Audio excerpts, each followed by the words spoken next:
Therefore I tell you, do not be anxious about your life,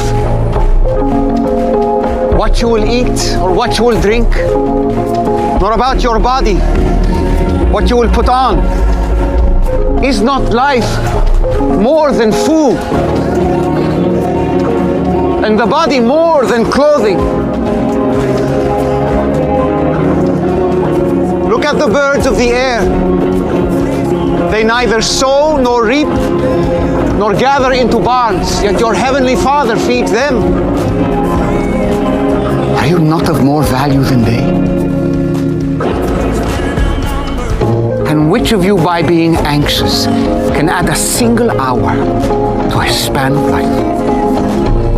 Therefore, do not be anxious, saying, what shall we eat? What shall we drink? Or what shall we wear?